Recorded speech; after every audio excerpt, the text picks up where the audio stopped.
What are your absolutely weirdest runs in the family traits or characteristics? Captain Underwhelming said, my grandmother, mother, my siblings, and I all have the exact same mole on the back of our neck, same spot, same size, same color. I haven't inspected my maternal aunt's necks to see if they have it too, but I'm starting to think I should. Mwanchayero said, a sofitita is a good onion alternative. Garlic-infused oil is still good. The thing that causes problems isn't fat-soluble, so doesn't get infused into the oil. Most recipes you can just remove the onion garlic without much change, unless they're primary flavors. It sucks, but you get used to it. One thing to keep in mind is that onion garlic are acidic, and that's why they're such a great base in food where they're not the primary flavor. Adding a touch of vinegar to food without onions can make a huge difference. I use balsamic. Oh, and eating out ready meals will become a huge chore, unfortunately. Especially vegan-vegetarian food, since the thought process is, oh, I can't add meat? I guess I'll add onion. Onion garlic is often not included on allergenic information. Perhaps your GF said. It's likely related to the high fructan content in onions and garlic. It's a pretty common trigger for people with IBS-related symptoms. There's lots of resources about the FODMAP diet online, including alternative cooking methods. If the problem is due to fructan content, you should still be able to use garlic-infused and onion-infused oil in cooking. This is because fructans are water-soluble, but not oil-soluble, so if you make a soup stock with onions garlic, the fructans will leach out into the water and make you sick, even if you remove the onion garlic from the stock after boiling. But you can infuse oil with garlic onion and the fructans will not stay behind in the oil. https://www.monash-fodmap.com/log/cooking-with-onion-and-garlic-myths-n/ Yudder said, I inherited two things from my mom's side of the family. I have a small web on my right second to third toe on my foot. And apparently having an oversized colon and having huge poops is also a family trait. Like so big sometimes they're bigger than the hole on the toilet and you have to break it down with boiling water and laundry detergent to lube it down the hole. I hate Swansea said. I have one slightly pointed ear. My grandfather had it too, and apparently his grandfather. So we have an elf ear that runs in the family that skips a generation. Also, none of my siblings or cousins have it, so it hits one person every other generation. Weird. Okay, fine. 8680 said. Third nipple. My husband's brother has one and two of my kids have it as well. One of my kids thinks it's like a cool party trick and would show everyone on the playground. He was disappointed to find out that other kids didn't think it was as cool as he did. Madeline Jelf said. We all sleepwalk and sleep talk. Mom and Dad both did it. My siblings and children do it. Best one is my mom. She's a saint during the day, but 10 minutes after she dozes off she starts screaming and cursing like a trucker. It's funny because if she goes somewhere we have to explain in advance what will happen. She's harmless for the most part. She has tossed and broken a few remote controls that she left on the bed next to her though. Me, I'm a sleepwalker, talker and eater. I check the locks, the gas on the stove, then raid the fridge and eat anything that I can get my hands on. Little Cactus 98 said. Some people in my family including me have this weird trait called geniospasm, which makes our chins tremble involuntarily by a long period of time and at different speeds. Haha. It can be triggered by situations when we feel nervous or excited. You really never know when. It is super uncomfortable because people see you in a weirdly form or think you are in a verge of an anxious crisis when it's just our chin casually wobbling. There is no way to stop or prevent it. It actually sucks. Until this day, I have not met other people with this condition. Jalisha Marm said. Low body temperature. My dad's mom had it, as does my dad, me and my daughter. When you take our temp we're always between 95-96.7, anything higher and we're running a fever. When I gave birth they said her temp was a bit low, so I corrected the nurse and told her to look at mine. My husband told them my family is reptilian and we're just weird like that. Mrhapapants02 said. I never run a fever, even if I get sick. And I rarely got sick. My wife knows if I'm sick it must be serious and to stay away as much as possible. When I was younger, I remember going to the school nurse saying I was sick. They took my temp and sent me back to class. I tried to tell the teacher that I really didn't feel well, but would hear it. I assume they thought I was trying to get out of class. I ended up puking in the middle of class. They called my mom to pick me up. When I told her that I tried to go to the nurse, she basically to the school, "He never says he's sick. If he ever does again, just call me and I'll pick him up. I don't care what his temp is." Of course, I never got sick again in the middle of a school day until high school, and I just drove myself home and went to bed then. I don't know if it's a good or bad thing that I don't run a fever when sick, but I should probably ask a doctor about that. Sweet 83 Brady said, "I don't know if this is a thing for anyone else in my blood-related family, but it definitely happens to my husband and I. A few times we both had trouble sleeping on the same night and figured it was maybe something from the dinner we cooked, too much coffee that day, etc. When we started having it happen all the time, we kept track and realized it was once a month, and that's when we started looking at the full moon. It's insane. Even if it's pitch black, it still messes with us. Now we just brace for it. We will have restless sleep or be awake for a few hours. If we are both up at the same time, we just talk or read, watch a show until we fall asleep. Some months are worse than others. It's now just a running joke of what do you want to do next full moon, ... Spitterp said, "My dad and I have this thing where sometimes, if we do some sort of vigorous repetitive motion involving our legs, like sprinting, sometimes, it's like the muscle memory just up and turns off, and suddenly, every movement has to be entirely manual. Like, normally, when you run, you don't really need to think about it, you just go. It's muscle memory, and you can just fall into a sort of rhythm. But like, back when I was in elementary school, I'd be running around, then all of a sudden, it's like my legs just forget how to run. Like my coordination would go to shit. I wouldn't just fall or anything, I just have to pay way more attention to how my legs are moving, so I just end up running much slower than usual and have trouble getting back into that rhythm. And after a short break walking or sitting around, suddenly everything would be fine. It doesn't happen all the time, only sometimes, but it was pretty annoying back then whenever we were playing tag or whatever. I just suddenly slow way down and get caught every time. It's pretty weird. I don't know anyone else that has this. And apparently, it's only from my dad's side, because my mom and my sister don't have whatever this is." Individual Bike 307 said, "In my family, we have very dense bones. I can't break a bone, literally. My father has it, my daughter too.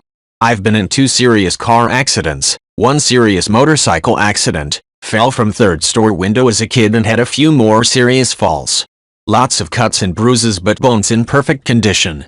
But we found out about genetic condition few years back when my kid fell down the stairs and landed hard on the concrete and got up like nothing happened. Went to the hospital and insisted on all tests possible and they discovered it then. Doc said that we are very fortunate because that is rare. Reddit. Funny thing is, on my mother's side of the family they all have very brittle bones literally. At any given time, someone is wearing a cast." Blobfish Blue said, "All the women in my family look alike, not just familial resemblance, but my sister is 6 years older than me and we get confused for twins. I've been walking through a mall at another part of our city and a random old lady approached me and asked if I was grandmother's name's daughter.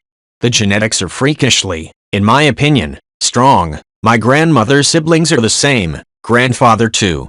Also all the women on my maternal side ended up with diabetes, which weirded out doctors when my sibs and I ended up diagnosed pretty much one after the other." Rennie84 said, "Very small, very square hands and feet from my mom's side of the family. My little fingers stop at the first knuckle from my hand. My index fingers stop just past my first knuckle. My big toes touch the ground but my other toes are so small they don't, which means I leave an alien footprint. There is no deformity or missing bones and everything works perfectly fine. Although I can't play a musical instrument, we just really small hands and feet. I'd love to hear from anyone else with this. https://imgur.com/a/oqjef7u." Vibernet said, "I don't think it's that weird, but other people seem to. The sun makes us sneeze. Light triggers our sneezing reflex, so whenever we go from inside to the bright outside, sneeze. Same if you turn on a light in the middle of the night. It's definitely funniest if the whole fam goes out eat or something, and when we step outside together we all sneeze. I learned somewhere that it's a recessive genetic trait. Motown Mama said, I have this. Several times my husband has walked into the middle of a complete life story convo with the cashier and asked me what did you say to them to get them to tell you all that. And I'd be like, hi. He's witnessed it enough times that he's just accepted that it's going to happen, so he expects every trip to the store to take forever. People will tell me anything and everything. I don't know why. It doesn't bother me, but sometimes the things they tell me are just so crazy. Resting Fart Face said, this is me. It happens to me all the time. I was having lunch with a friend once. We were minding our own business and some guy comes up to me and starts talking to me about chocolate. Never seen the guy in my life. He walks away afterwards and my friend just looks at me, gobsmacked, and says, this only ever happens when I'm with you. Edited to add, I also had a boss who insisted on having someone travel with me on business trips because I would have made a new BFF before I left the airport. Benjerson Mash 13 said, my wife definitely got her mom's crying over nothing while stressed thing. My wife's parents' house had a pipe burst while we were house dog sitting. The next morning I went out and got breakfast sandwiches. The deli had put ketchup on her sandwich. She hates ketchup. She took one bite and started crying. I asked what's wrong and she goes, there's ketchup here. In the ugly cry voice. Her mom did the same thing with a muffin that wound up having walnuts in it a few years prior. CMC said, I always have tissues handy. My other crybaby aunt is somehow always surprised that she started crying. I'm like, come on Tia, you and I both knew going into this that we were gonna cry. Here's my always handy pocket tissues. My dad used to carry a handkerchief everywhere and before he passed he admitted he mostly did it for me. We had that convo when we ran a half marathon together and I instantly started crying when we crossed the finish line because I was so happy and proud of us. Sabinus Romea said, it's not a biological trait, but we have a lot of weird verbal quirks in my family, and my favorite is this funny little habit of singing a particular kind of nonsensical song when we're busy doing stuff like chores. It doesn't have words, and each person has their own version, but it's basically just variations of la la la, dum dee dum, la dee da, etc. Hearing my grandpa sing to himself while cooking is a core memory of my childhood. It's so vivid. He passed away from COVID last year, but when I catch myself doing the same thing it makes me smile because it feels like he's still here. Tennessee said, so I work in IT for a school district, and over the past few years, we quickly went from having a lab or two of desktop computer in each building to Chromebook carts in every classroom, to now every student having their own assigned Chromebook. With these smaller, less robust devices, compared to the big bulky, grounded desktop computers, we have run into a few kids that just kill devices. In person, we've opened a Chromebook ourselves, signed in, signed out, handed it to a regular student, had them sign in and out, then handed it to a problem student, and the moment it touches their hands, it turns off. We've checked for magnets, which could trigger sleep sensors, made sure they aren't sneakily hitting the power button, tried multiple devices, multiple models, all known good, etc. It's stumped us. We've seen variations where just certain students trigger it while in certain rooms, but not other rooms. One set of students were siblings. One student it wouldn't happen to instantly, but just at random throughout the day. We've seen it in middle school kids and as young as first grade. I don't think I've heard of it from the high school yet. Very frustrating. Have you done any research on your superpower? Any name for it, etc? The unblinking I-1001 said, I can answer this. The men in my family have a considerable amount of natural brute strength. We are all built like linebackers with extremely broad shoulders. But here's the rub. It is great for jobs and tasks that require pure strength, but we have a lot of issues using it for skill-related purposes. You need something heavy lifted, torn off, or moved. Great. Give me a call. You need a skill position on a sports team? Well, maybe not. When up to bat I really have a hard time hitting past the infield. 3-point shooting in basketball was embarrassing how often I airballed until I worked like crazy on my technique. It is funny to think back how other parents were always wary about us playing with other kids our age when younger. I guess they thought at any minute we would just pick up one of their kids and defenestrate them on a whim. Amitra L said, my maternal grandfather and I both stopped watches. He's passed, now, and I gave up wearing them altogether. He carried pocket watches in the 1990s, because if the watch was on his wrist, it would die in about 24 hours. My longest wear time was about 3 days before I gave them up. And it sucks, because I love a nice watch. My room is also the one and only room in the house, in 3 separate houses, that got hit by lightning. I can manage to kill just about any electronics, have had light bulbs explode in my hand, and have had really strange things happen to my vehicles, such as the electronic fuel pump going insane and pumping gasoline all over the whole area under the hood when the car was off. It's bizarre. My dad and my sister both have the wrong birthdays on their respective birth certificate. My sister's is off by 1 day, and my dad's is off by an entire week. I have a weird family. Amitra Elsada Tazdakotaman said, almost everybody, men and women, on my mom's side are super tall and built like aircraft carriers, including like 3 or 4 with Marfans, and all the women and a few of the men have this weird foot deformity where their feet are super bony and their big toe is crossed over the index toe all the time and their ankles are also fucked up and all required surgery. Only 4 people didn't get the freakish height genes, my grandma, my mom, 1 cousin and me, and I was the only one of my generation to avoid the foot thing. I pull up at a family function driving a lowered Honda Civic parking in a sea of F-250 crew cabs BC. It's the only car these giants can fit in, then go inside with my 5'8" sitting next to my 7'2" cousin, my 6'5" aunt and 80-year-old granddad who's 6'8". My maternal grandfather and I both stopped watches. He's passed, now, and I gave up wearing them altogether. He carried pocket watches in the 1990s, because if the watch was on his wrist, it would die in about 24 hours. My longest wear time was about 3 days before I gave them up. And it sucks, because I love a nice watch. My room is also the one and only room in the house, in 3 separate houses, that got hit by lightning. I can manage to kill just about any electronics, have had light bulbs explode in my hand, and have had really strange things happen to my vehicles, such as the electronic fuel pump going insane and pumping gasoline all over the whole area under the hood when the car was off. It's bizarre. My dad and my sister both have the wrong birthdays on their respective birth certificate. My sister's is off by 1 day, and my dad's is off by an entire week. I have a weird family.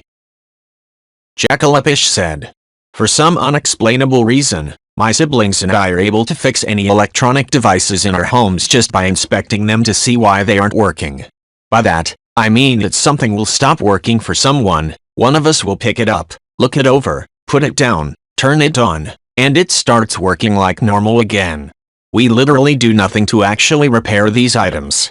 So either we are surrounded by technologically illiterate people, or we have some weird innate gift to auto-fix electronics. We think we got it from my dad, he can do the same thing. Also, when anyone in our family works on anything mechanical they will bleed at some point. Guaranteed. We're good with our hands, and even better at hurting ourselves while working. Likakiki said, getting pregnant extremely easily. All the women on my mom's side are fertile AF. The thought is almost as good as the deed. I'm 31 weeks pregnant now, at 37 years of age. I took out my coil after 5 years, had a period, and was pregnant the following cycle. First time around I'd been on hormonal birth control for 7 years. No periods, everything ground to a halt. They told me it could take months and months to get going again. Stopped the BC in November, period came in December, pregnant in January. I also got pregnant from a sexual assault. I wasn't on BC and I just knew it would happen, many years ago. My mom got pregnant with my sister by accident, despite being on 2 types of BC, and had never spent more than 3 months trying to conceive. The aforementioned sister has also got pregnant twice now after trying for only 2 months each time. Crazy. Logic Ailman said, spontaneous, uncontrollable, precognition. Came from my mom's side of the family, and it manifests in different ways. My mom just gets a feeling. She has won multiple high-stakes raffles because of this. My uncle has vivid dreams. When he was 4 he woke up from a nightmare that he had crying about how the Pope had been shot. 2 days later, it was on the news that the Pope had just been shot. I get a strong sense of déjà vu. How long it lasts varies, but when it lasts for a longer period of time I'm able to recall events that are about to happen in a few seconds. What makes it weird is that my family isn't really a spiritual type family. It's just something we have. Greta Scottstedt said. I have something similar. Sometimes I just know what an old friend is doing at the moment without being at the same location and no communication. Or once in a while I'll suddenly just know I need to contact someone. It's like a really deep urgency, and most of the time it's been months since I've seen or talked to the person. It doesn't happen often. One time I was panicking and told my BF that I needed to contact an old friend. Something wasn't right. I was getting super anxious. But remember, she and I had really grown apart. I texted her, DM'd her, and then drove to her house 30 minutes away when she hadn't answered to leave a note on her door. I found out later she tried to commit suicide but wasn't successful. She and I aren't close even now, but she reached out and said thank you for the note. It's just a weird, random, knowing. Grumbleduke said. We have a head for tech. My mother, turning 60 in a couple years, is completely comfortable popping open a PC to do basic maintenance and upgrades, and knows her way around a software crack just as well as any teenage nerd. Well, as well as they did back when I was in high school. She was into BBSs back before Tim Berners-Lee came up with this whole World Wide Web malarkey. With no instruction from her, or a special dialogue with each other, my brother and I both developed computer skills fairly aggressively, and we both work in software development as adults with no formal education on the topic. My sister, the least technically inclined of us kids, is still the technista of her household, and capable of doing troubleshooting and repairs above what I observed as the norm in my peers growing up. It's hard to say if this knack persisted in my own kids, since I sort of went out of my way to teach them basic programming, well, Python programming, Java, and some simple robotics.